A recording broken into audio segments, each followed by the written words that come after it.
분석 두 주인공 모셨습니다. 정두환 전 의원 모셨고요. 어서 오십시오. 네, 새해 복 많이 받으세요. 네, 사과반 전 의원 모셨습니다. 어서 오십시오. 예, 안녕하십니까, 사과반입니다. 네, 두 분은 설 어디서 지내실 계획이세요? 정두환 의원님은? 팔 데가 없어요. 왜 이렇게 애초롭게 말씀을 하세요? 집에서 책 읽는 게 제일 좋아요. 아, 그래요? 네, 네. 책 읽을 시간이 이제 그때뿐이 없죠. 네, 주로 어떤 류의 책을 즐겨 읽으십니까? 무협지?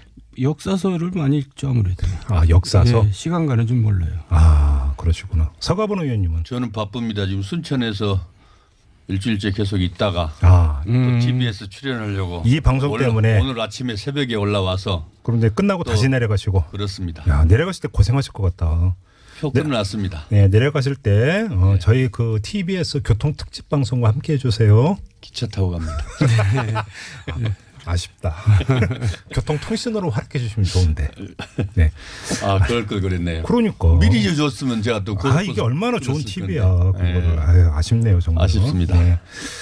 다음 추석 명절 때는 꼭 좀 그렇게 해주시죠. 알겠습니다. 네. 자, 오늘 이제 고향에 돌아가셔서 지방선거 이야기 하실 분들이 많으실 것 같은데 그 얘기는 좀 이따 하도록 하고요. 오늘 이 풀기 조금 길게 이 문제를 좀 먼저 짚고 지방선거 이야기를 좀 했으면 좋겠습니다.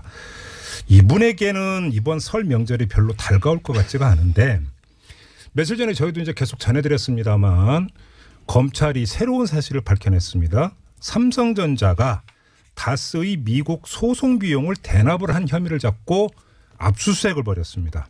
그 대상 가운데 한 명이 이학수 전 삼성그룹 부회장이었는데 하와이에 체류하고 있는 것으로 이렇게 알려졌는데 국내에 들어왔나 봐요. 내일 오전에 검찰에 출두해서 조사를 받는다고 하는데요. 자, 오늘 이 문제부터 좀 간략하게 짚고 지방선거 이야기로 좀 넘어갔으면 좋겠습니다. 먼저 정두환 의원님께 좀 여쭤봐야 될 것 같은데 네. 검찰의 타깃이 이학수 전 부회장에 대한 이유, 그러니까 결국은 그 삼성전자가 소송 비용을 대납하는데 이학수 부회장이 일정하게 역할을 했다 이렇게 보는 건가요?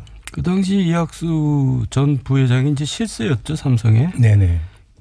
그래서 이제 이학수의 허락이 없이는 그게 있을 수 없는 일이기 때문에 네. 이학수를 불렀겠죠. 그래요.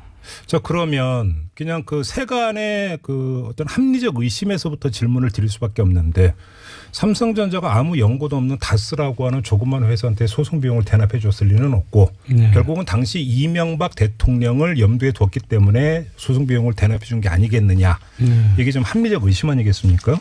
여기서부터 질문을 드려야 될 것 같은데 자, 그러면 MB와 삼성전자를 연결해 준 중간 다리 이것도 역시 이학수 전 부회장이라고 봐야 되는 겁니까?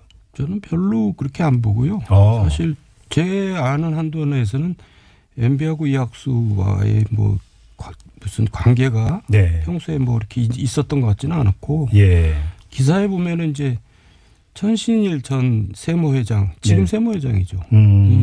이제 그 역할을 한 거다라고 나오는데 네. 오히려 그쪽에 더 친밀성이 있죠. 왜 그러냐면 천신일 전 회장은 이병철 이제 전 회장의 네. 삼성 회장의 비서실장 역할을 했던 사람이고. 잠깐만요. 천신일 회장이? 네.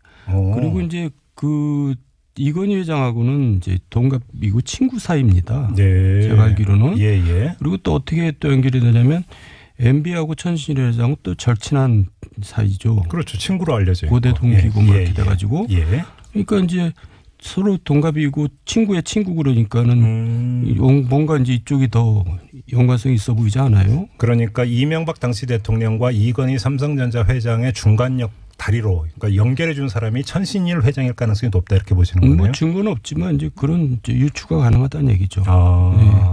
그래요? 천신일 회장이 이병철 전 회장의 수행비서 출신이었어요? 네, 그렇습니다.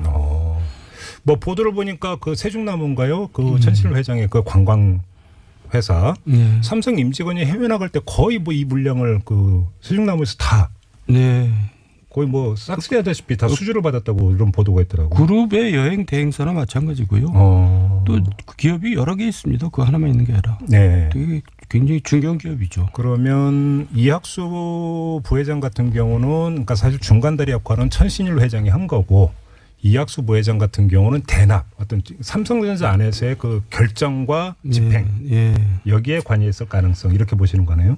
이제 그게 더 합리적일 겁니다. 아 그렇게 보는 거고요. 역시 뭐 또 그러면 만약에 이것이 정말로 MB를 염두에 두고 대납을 해준 거라면 2009년 마지막 날에 있었던 이건희 당시 회장에 대한 원포인트 사면 이걸 대가로 해준 것이다 이렇게 봐야 되는 거고요. 그러니까 이제 세상에 공짜는 없잖아요.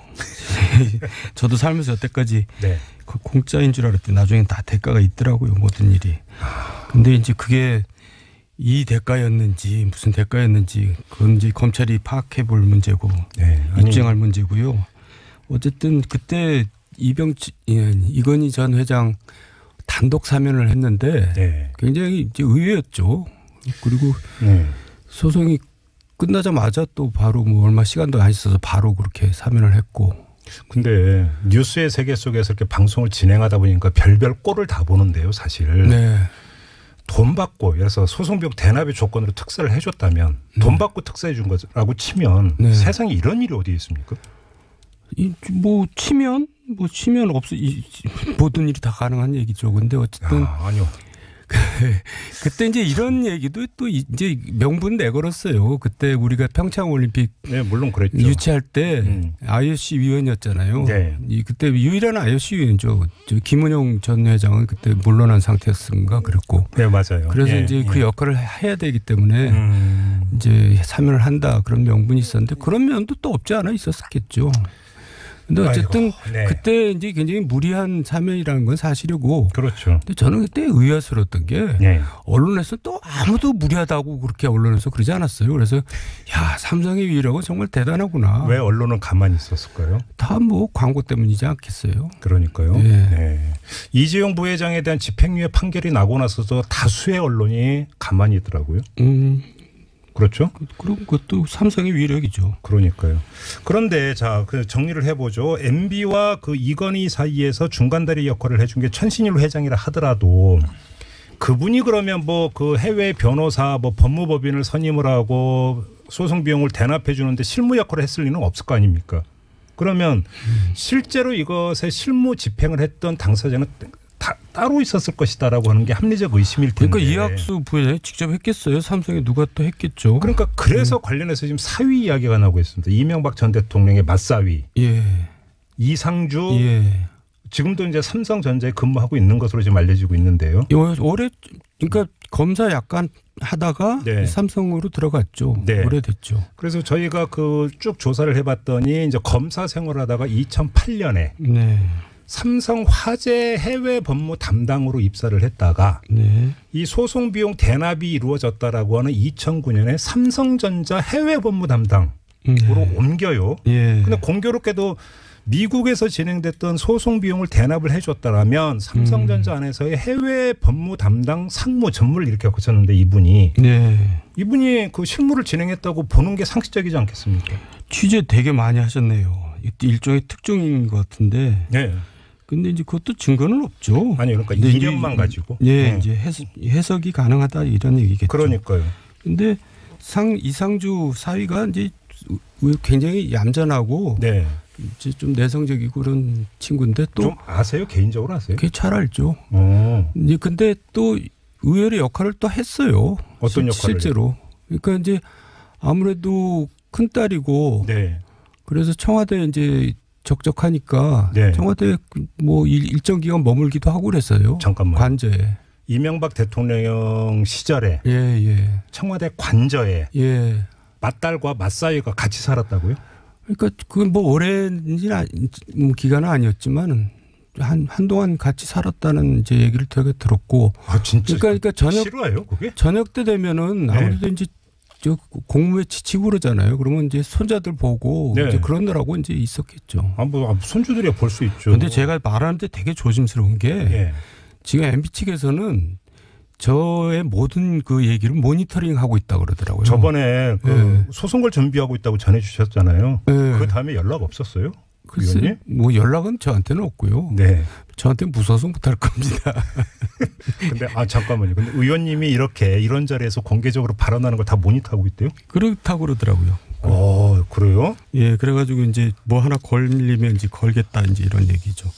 그래서 그러니까 이제 증거가 없는 얘기를 제가 함부로 할 수는 없고. 고상한 방송에서 이런 표현을 써서 죄송합니다만 속칭 찍히셨군요. 찍힌 거야 오래됐죠. 그건 권력을 가지고 있을 때 이미 찍혔고요. 네. 네. 아니 근데 사실 나도 찍혔지만 그분이 저한테 찍혔죠. 그 말도 맞죠. 네, 그렇게 국정 운영하면 안 된다고 제가 이제 반기를 들었기 때문에 그분이 저한테 찍힌 거죠. 근데 지금 이 사위와 관련해서 저희가 좀 뒤져보니까 좀 주목할 만한 게 하나가 발견이 됐는데 그 넥슨 김정주 회장으로부터 비상장 주식을 받아서 120억대의 주식 대박을 냈던 진경준 전 검사장 기억하시잖아요. 네네. 이분과 지금 MB 사위 이 사람의 이름이 같이 나오는 내용이 있는데요. 이걸 간략히 잠깐 말씀을 드리면 MB 정부 2년 차인 2009년에 임채진 당시 검찰총장이 노무현 전 대통령 서거로 사표를 내고 후임 총장 인선 작업이 진행이 되는데 청와대 안에서는 권재진 당시 서울고검장 나중에 민정수석이 되죠. 이 서울고검장을 낙점하는 것으로 의견이 모아졌는데 막판에 뒤집혀서 누가 그러면 낙점이 됐느냐. 많이 여러분 아마 오랜만에 이 이름 들어볼 때는 천성관 당시 서울중앙지검장. 이 사람이 낙점이 됐는데 막판에 이렇게 뒤집히는 과정에 진경준 전 검사장이 역할을 했다. 왜냐하면 이명박 인수위원회에 파견돼 있었고. 맞아요. 그다음에 진경준 검사장이 이명박 대통령의 사위와 아들을 통해서 영향력을 행사했다. 라고는 소문이 돌았다라는 겁니다. 그럴 수 있겠죠. 이 점은 어떻게 봐야 되는 거예요? 이건 지금 저희가 쭉 조사하는 과정에서 나왔던 옛날에 어떤 보도 내용 중에 일부인데요. 이거 어떻게 봐야 되는 겁니까? 진경준 씨는 이제 사실 제가 인수위 명단을 만들 때는 없었는데 나중에 끼어들어왔더라고요. 그래서 그래요? 누가 얘기해서 끼어들었나 저도 그때 의아했는데. 누구 라인이었던 거예요, 그러면? 그러니까 그때 저도 의아했어요. 네. 근데 어쨌든 이상주가 그 당시에 천성관을 추천했다는 것이 이제 굉장히 뭐 그런 얘기가 돌았고 또 기사까지도 그런 기사가 나오기도 했어요. 제가 거기서 다리 역할을 한 게 이제 진경준이었을 가능성이 있죠. 기사를 쭉 봤더니 당시 이동관 홍보수석이 어떤 브리핑까지 하냐면 천성관 당시 검찰총장 후보자가 낙마를 하잖아요. 뭐 여러 가지 어떤 추문에 휩싸여가지고 낙마를 하는데 이 낙마 사실을 전하면서 천성관 후보자를 사위가 추천했다는 것은 낭설이다. 라고 하는 이동관 당시 홍보수석의 브리핑 내용도 있었거든요. 그러니까 그 정도로 소문이 많이 돌았다는 얘기잖아요. 누가 물어보지도 않았는데 그렇게 대답한 거죠. 그러니까요. 그게 이상한 거죠. 그리고 이렇게 본다면 지금 이 사위가 이명박 정부 때도 상당한 역할을 했다. 이렇게 봐야 되는 거 아닌가요? 한동안 역할을 했어요. 한동안? 내내 역할을 한 게 아니고 이제 사실 MB도 외롭거든요. 이제 권력의 정점에 있다고 외로운데 이제 믿고 얘기할 만한 사람이 없는 겁니다. 이제 시간이 지날수록. 그러니까 이제 나중에는 사위가 굉장히 역할을 많이 한다는 얘기가 바다했어요. 근데 이상주 변호사가 그렇게 역할을 할 만한 역량을 가지고 있는 사람은 아닌데 어쨌든 이제 진실하다는 것 때문에 이제 역할을 했겠죠. 그래요. 이제 자기 누구냐 아버지라고 그러면 뭘 누구예요? 이 MB가 장인이죠. 장인. 장인한테 이제 진실하게 얘기할 수 있는 사람은 유일하게 이상주다. 그런 면에서 역할을 했겠죠. 그렇게 되면 또 일정하게 영향력도 있었다라고 봐야 되는데 지금 마지막으로 이 점만 좀 확인하고 다음 얘기를 좀 넘어갔으면 좋겠는데 그러니까 진경준 전 검사장이 천성관 총장을 미는 과정에서 사유에 일정하게 역할을 했다는 보도가 사실이라고 한다면 재미있는 게 이 시점과 소송 비용을 대납한 시점이 동일하게 2009년. 그걸 맞춰봤어요? 시점이 일치한다라는 겁니다. 이 점을 어떻게 봐야 될 것인가. 그러니까 같은 해에 다 벌어진 일이다라는 것이죠. 이것도 상당히 놓쳐서는 안 되는 중요한 단서가 될 것 같은데. 그러니까 이제 그 얘기는 검찰이 들어야 될 얘기 같네요. 그러니까요. 지금 이 자리에서 무리하게 소설급으로 추정을 하기는 힘들 것 같고요. 그런데 그 점을 집어넣은 사람은 유일한 것 같은데요. 우리 김종배 씨가. 아무튼 검찰 수사 결과를 좀 지켜봐야 될 것 같은데 주목해서 봐야 되는 인물 가운데 한 분이 아닐까라는 점만 확인을 하는 걸로 하고요. 오늘 이제 지방선거 이야기 좀 전망 좀 해봤으면 좋겠는데요. 설 특집으로 꾸며드리고 있는 직설 시간인데요. 자, 지금부터는 본격적으로 6.13 지방선거를 한번 전망을 해보도록 하겠습니다. 이명박 전 대통령 이야기를 묻다 보니까 서거번 전 의원께서는 조용히 계셨는데 지금부터는 말씀 많이 하셔도 됩니다. 일단 이전부터 좀 바로 여쭤볼게요. 홍준표 자유한국당 대표가 오늘 기자간담회인 거 보셨습니까? 보지는 못했지만 기사는 봤습니다. 지방선거 목표를 6석 플러스 알파. 예. 그러니까 광역단체장 기준이 되는 거죠. 예. 현실성 있게 잡은 목표라고 보십니까? 어떻게 평가하십니까? 서가번 의원님. 너무 대표 취임할 때 네. 그렇게 얘기를 했었죠. 네. 그걸 그대로 이제 다시 어떻게 바꿀 수도 없고 특히나 이제 당 대표로서 선거 아무리 본인의 이 보신도 중요하지만 네. 목표는 또 분명하게 좀 확장해서 예. 잡아야 전투력이 생기는 거 아니겠습니까? 네네. 사기 문제도 있고 하니 네. 그렇긴 하지만 좀 약간의 허세가 좀 현실적으로 허세가 좀 있다고 봐야죠. 허세다. 어떤 점에서 그렇게 평가를 하세요? 실제로 지금 오늘 경향신문에서 조사한 게 보도가 됐는데 네.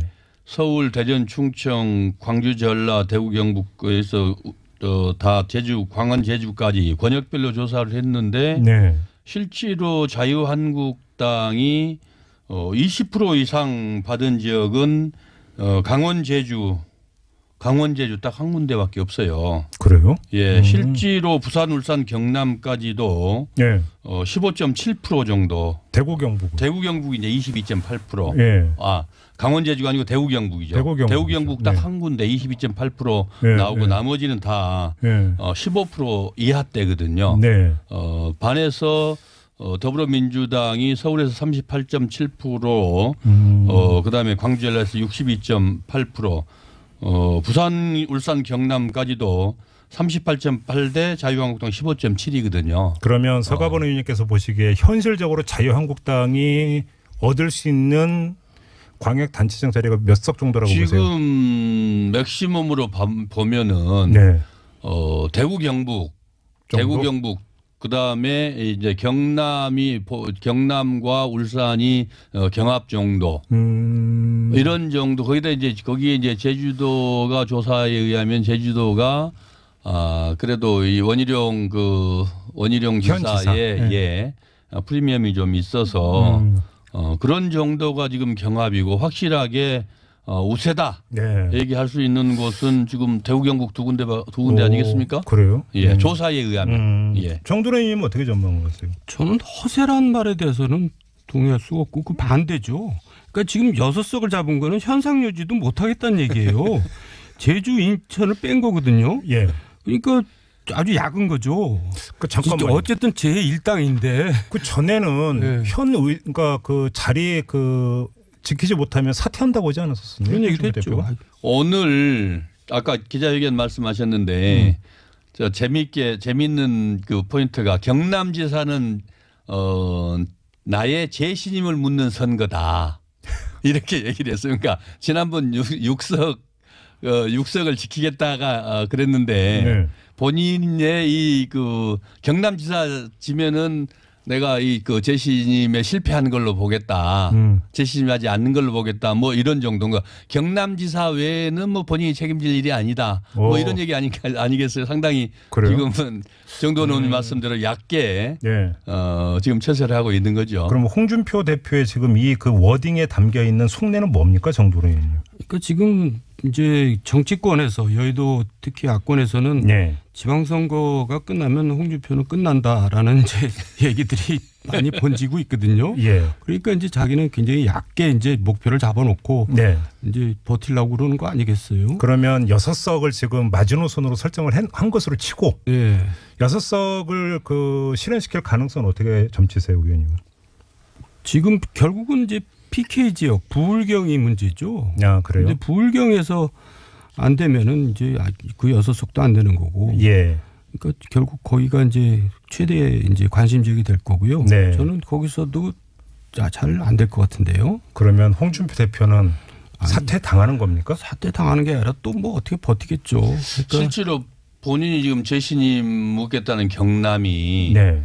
어떻게 보면은 지금 6.13 지방선거의 최대 관전 포인트로 그렇죠. 봐야 되는 게 예. 조사는 뭐 민주당이 조금 더 높게 나오든지 뭐 비슷하든지 이렇게 하지만은 예.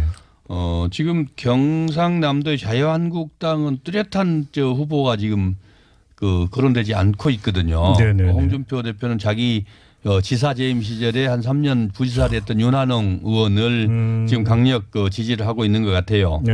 오늘 기자회견에서도 그 얘기를 했었는데 네. 민주당에서는 반면에 지금 이제 김경수 의원 본인은 지금 고사를 하고 있습니다마는 당 내에서도 그렇고 당 안팎에서 다 김경수 의원이 출마를 하면은 경남도는 민주당이 이긴다. 그거는 뭐 좀 오래되긴 했습니다마는 그러니까 홍준표 대표 그 대표 취임하고 나서 한 날 후에 같이 식사를 한번 했는데 그때 홍준표 대표조차도 그런 얘기를 했었거든요. 오래된 얘기긴 합니다. 그런 예, 김경수가 나오면 우리도 지금 쉽지 않을 것 같다. 네.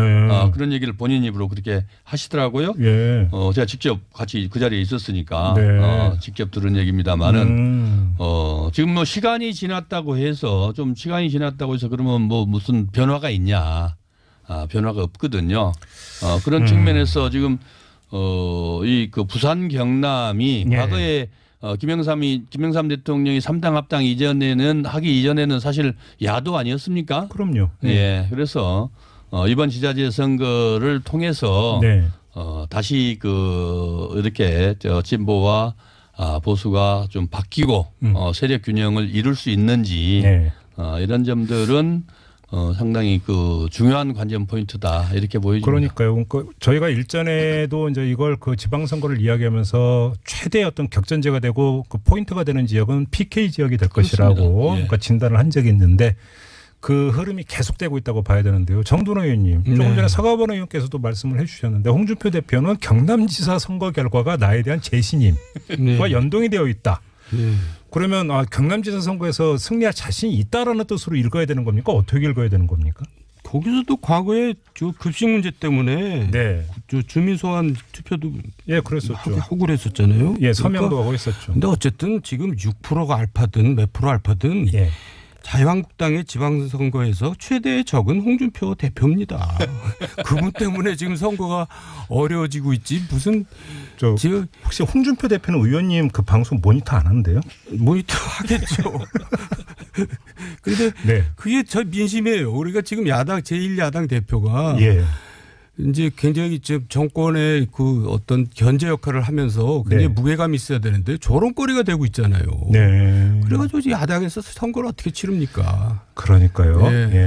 아무튼 지금 어제 오늘 요 며칠 사이에 자유한국당 중진과 홍준표 대표 간의 아주 미묘한 신경전, 미묘한 것도 아니죠. 대놓고 신경전. 미묘한 게 직접적 신경전. 대놓고 신경전을 벌이는데 만약에 지방선거 결과가 안 좋으면 지방선거 결과가 신통치 않다면 바로 이 중진들이 들고 일어날 가능성도 있다고 봐야 되는 거 아닙니까? 그렇게 본다면? 들고 일어나는 것보다도 거기에 최고위원들이 이제 사퇴하면은 그 체제가 무너지는 겁니다. 보통 그렇게 해서 이제 전당대가 다시 치러지죠. 그러니까요. 그런 수순으로. 여당이든 야당이든 선거에 패배하면 책임을 지는 건 뭐 당연한 논리의 귀결이고 또 다 그렇게 해왔습니다. 알겠습니다. 네, 서가번 정두원 전 의원과 함께하는 직설 시간인데요. 자, 이야기 이어가기 전에 앞서 서가번 전 의원께서 경향신문 여론조사 결과를 잠깐 전해주셨는데 요거 빼먹으셔가지고 제가 대신 전해드리겠습니다. 여론조사 개요 소개해야 되는 거 아시죠? 안 하면 큰일 나거든요. 자, 경향신문이 한국리서치에 의뢰해서 지난 12일과 13일 이틀에 걸쳐서 전국의 만 19살 이상 성인 남녀 1000명을 대상으로 전화 면접 방식으로 진행된 설문조사인데요. 표본 오차는 95% 신뢰 수준의 플러스 마이너스 3.1%포인트, 응답률은 13.1%였습니다. 자세한 내용은 중앙선거 여론조사 심의위원회 홈페이지를 참조하시면 됩니다. 방송 심의에 걸릴 뻔했네요. 반드시 소개를 해야 되는 이런 내용입니다. 몰랐습니다. 네, 참조하시기 바랍니다. 자, 6월 6.13 지방선거 지금 전망을 하고 있는데요. 자유한국당 이야기를 했고 어제 출범했던 바른미래당의 유승민 공동대표가 뭐라고 언급을 했냐면 가급적 모든 후보를 내겠다고 1000명을 했습니다. 일단 정돈호 의원님이 현실성을 어떻게 보세요? 현실성이 없죠. 왜냐하면 단호하세요. 너무 단호하셔. 아니 그게 광역단체장을 나가려면 몇십억이 필요합니다. 그런데 그게 이제 15%를 먹어야지 받아야지 기타금 얘기하는 거죠. 그게 이제 보전을 받거든요. 근데 누가 나갑니까? 그 많은 돈을 쓰고. 그러니까 없는 거예요. 그러니까 지금 자유한국당 얘기는 지나갔지만 자유한국당에서는 지금 서울시장 후보가 없습니다. 네. 그러니까 지금 대표 체면이 말이 아닌 거예요. 제1야당에서 서울시장 후보가 없다는 게 이게 말이 됩니까? 그러니까 네. 그건 없으면 본인이라도 나가야 돼요. 지금. 홍준표 대표가? 네. 지금 그런 지경이에요. 그 현실적으로 뭐 나가는 게 그냥 뭐 쉽게 생각하는데 그거 되게 돈 문제가 걸린 건데. 지난번에 오세훈 전 시장을 원 오브 댐이라고 홍준표 대표가 그랬는데 예. 우리 당의 또 중요한 자원이고 또 우리 당을 위해 헌신할 기회가 온다면 몸을 던질 수 있는 그런 분이다. 예, 댐은 사라지고 원만 남았네요. 예. 아니 근데 그렇게 또 오세훈 전 시장 다시 또 죽게 세웠어요. 그게 말이 안 되잖아요. 본인이 서울시장을 현직 중에 그만둔 사람인데 시장을 나간다는 게 앞뒤가 안 맞는 거고. 그렇죠. 그러니까 워낙 후보가 없으니까 이제 오세훈이라도 좀 나가달라는 이제 간절한 표현이죠. 근데 오세훈 전 시장은 나갈 생각은 있답니까? 있겠어요. 그게 앞뒤가 안 맞죠. 나가면 이상한. 아니 명예 회복 이렇게 슬로건을 내걸고 나갈 수도 있죠. 그리고 이제 또 자기가 나갈 때는 여론조사 다 해봅니다. 그렇죠. 예. 그렇죠. 그런데 그게 택도 안 되고 안 나가죠. 지금 바른미래당 여쭤봤는데 빽해갖고 지금 또 자유한국당 말씀하셨어요. 네, 죄송합니다. 바른미래당은 어떻게 보세요? 그러니까 바른미래당도 이번 지방선거를 치르기가 힘들어요. 큰 소리는 치지만. 그냥 겉으로는 그러지만 네. 그러면 결국은 바른미래당이 여러 가지 현실적 조건을 고려할 때 선택과 집중으로 갈 가능성이 있다고 봐야 되는 건데 네. 그럼 선택해서 집중할 곳은 어딜까요? 그것도 별로 없어 보이는데요. 그러니까 이제 서울시 하나밖에 없죠. 서울시? 안철수. 네. 안철수 이제는 이제 대표가 아니죠. 예. 안철수 전 대표를 출마시킬 가능성이 있다. 예. 그리고 본인도 뭐 뜻을 조금 비쳤으니까 저는 이제 자유한국당에서 후보를 못 내든지 안 내든지 하여간 안철수가 이제 그런 상태에서 나가면은 네. 이제 싸워볼 만하겠죠. 그럼 자연스럽게 사실상 단일화가 이루어지는 겁니까? 그러면? 경기도도 마찬가지입니다. 경기도는 경기도도? 이제 또 저기 바른 미래당의 후보가 없거든요. 네. 그러니까 이제 남경필이 자유한국당으로 나가면서 자연스럽게 남경필 지사는 이제 자유한국당으로 갔으니까 그럼 네. 경기도는 자유한국당 후보가, 네. 서울시장은 예. 바른미래당 후보가. 그러니까 연대라기보다도 이제 네. 전략적 무공천을 할 수가 있는 거죠. 근데 제1야당 입장에서 서울시장 후보를 안 낸다라고 하는 것은 면이 안 서는 거죠. 면이 안 서는 거예요. 실제로 두 당 자유한국당 홍준표 대표도 그랬고 네. 바른미래당의 그 유승민 대표도 분명하게 얘기를 했습니다마는 예. 지자체 선거를 통해서 네. 제1야당의 그 위치를 누가 점하느냐 중요하거든요. 예. 결국은 그런 측면에서 보면 지금 안철수 후보 한 사람밖에 없다고 얘기를 했지만 현실적으로는 그럴 수 있죠. 예. 그러나 바른미래당인가요? 바른미래당에서도 예. 결국 그 광역 단체장들을 의미 있게 내지 못하면 결국 지자체 선거에서 이 다당제 체제, 예. 3당 체제를 국민들이 용인하느냐, 인정하느냐, 인정하지 않느냐로 상당히 이 당이 그 위기로 빠질 가능성이 있거든요. 짧게. 결국은 그러면 승부를 걸어야 됩니다. 잠깐 바른미래당이 후보도 제대로 못 내고 네. 낸 곳에서 또 진다. 네. 그럼 바른미래당의 미래는 어떻게 되는 겁니까? 그러니까 이제 지방선거를 끝내 보면 예. 총선에 이제 구도가 나옵니다. 그러면 이제 의원들이 또 다시 동요를 하겠죠. 또 움직인다. 예, 또 움직이죠. 그러니까 뭐 그 지방선거 이후에 제2의 정계 개편 이야기가 이제 그래서 나오는 것 같은데 서울시장 얘기 나온 김에 더불어민주당만 지금 그 뭐 여러 명이에요. 도대체 누가 후보가 되는 겁니까? 서가분 의원님? 청기누설입니까? 누가 후보가 되는지는 우리 서울 시민들이 알고 우리 당원들 더불어민주당 당원들이 알고 있겠죠. 근데 모범답안을 아니 누가 될 거라고 전망하시는 경선이니까요. 네. 경선이니까 어쨌든 저 선거 국면을 보면 네. 광주시장을 제외하고는 사실 현역 프리미엄이 좀 있거든요. 그러면은 지금 이제 그 박원순 시장이 지금 저 소사상으로 네. 수치로 그렇게 나오니까 박원순 시장이 약간의 그 현역 프리미엄을 지금 안고 가는데 네. 문제는 이제 그 상대하는 우리 당의 박영선 의원, 민병두 의원, 우상호 의원, 네. 전현희 의원 네. 이런 분들이 지금 1대1 구도로 가는 게 아니고 네. 현역 박원순 시장 대 다수로 이렇게 갑니다. 근데 실제로 이제 뭐 어느 정도 나중에 가면은 이 정리가 되긴 되겠죠. 네. 사실 흥미진진한 경선판이라고 봐야 안 되겠습니까? 그러니까 뭐 어차피 예. 경선을 통해서 후보가 지금 뭐 더불어민주당 같은 경우는 뭐 후보가 넘쳐나기 때문에 거의 대부분의 지역에서 경선을 거쳐가야 될 것 같아요. 실제로 대중적으로 보나 네. 또 정치 활동을 한 걸로 보나 또 의정 활동 경력으로 보나 네. 사실 차고 넘치는 후보들이거든요. 알겠습니다. 한 분 한 분들이. 민평당 같은 경우는 호남에서 후보를 내서 승리할 가능성이 있을까요, 서가번 의원님? 지금 현재 호남에서 어느 조사에 보면 한 1.9% 나왔어요. 이번에 네. 당이 나뉘고 나서 바른미래당과 네. 뭐 심지어 이런 정도의 조사가 나온 걸로 보면은 또도 뭐 저도 현장에 저 지역에 있었습니다마는 민평당을 얘기한 사람들은 없거든요. 알겠습니다. 예, 박지원 전 대표도 출마 그렇게 세게 주장하다가 어차피 근래 들어서 뭐 그런 얘기 일체 안 하고 있거든요. 현역 의원들은 출마 안 하기로 뭐 정리가 됐다고 하니까. 예. 그건 좀 보고 마지막 한 1분 정도밖에 안 남았는데 정도원 의원님. 네.